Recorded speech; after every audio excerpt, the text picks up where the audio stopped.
Le deuxième est très bien. Sans dessiner en fait. Ah oui. Et à la fin, si tu avances, c'est tout à la fin. Enfin, vers tac, Sur la pression, ouais. Bonjour, on va faire un time study avec Levent Dakar aujourd'hui. C'est le cofondateur d'iBoycott. Contre les multinationales, pour les multinationales, et c'est des principes directeurs en fait moraux. Et là-dessus, si on considère qu'une multinationale a violé un des principes directeurs, et un des principes directeurs est l'intérêt du consommateur, alors on peut saisir en fait l'OCDE. C'est ce qu'on a fait en fait, et on est la première association à saisir une multinationale sur le principe directeur de l'intérêt du consommateur. Et là on a impliqué la France, les Pays-Bas, l'Espagne, le Mexique, les États-Unis et le Royaume-Uni. On va refaire la réponse. Ah, j'ai dit multinationale. Fait des multinationales. C'est la première fois qu'on saisit une multinationale. Ah oui. Dire l'acronyme, ce que c'est organisation. Tu peux regarder sur Jetez mon juste sur téléphone. internet, quelqu'un peut jeter un coup d'œil sur internet.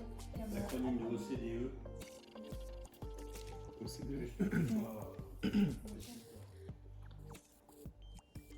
Ah, ça doit être l'organisation de coopération et développement économique. Coopération, voilà, c'est ça. Organisation de coopération de développement économique. Qui peut lancer une campagne de boycott? Alors aujourd'hui, en fait, tout le monde peut lancer une campagne de boycott, les citoyens comme les associations. La seule différence, c'est que les associations, les campagnes lancées par les associations sont directement publiées et les campagnes lancées par des personnes passent par une étape d'incubation où la communauté va donner son avis. C'est pour bien respecter les 4 règles d'or qui sont la discrimination, dénigrement, diffamation et contrefaçon.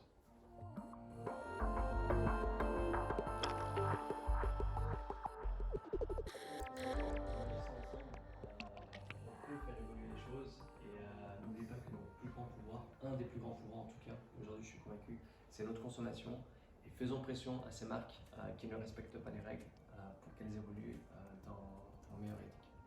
Merci. Ce qui est intéressant sur l'impact de boycott, on s'est rendu compte que les entreprises en fait réagissaient très vite. Nous quand on a lancé la campagne contre H&M, on l'a eu au bout du fil en fait au bout de 24 heures. On a eu les directeurs de com etc. de H&M qui disaient ce qui se passe, etc. et tout, parce qu'ils sont très soucieux en fait de leurs images. Quand on avait lancé le projet, tout au début, on était à Lyon 3, c'était une conférence et elle débutait, elle se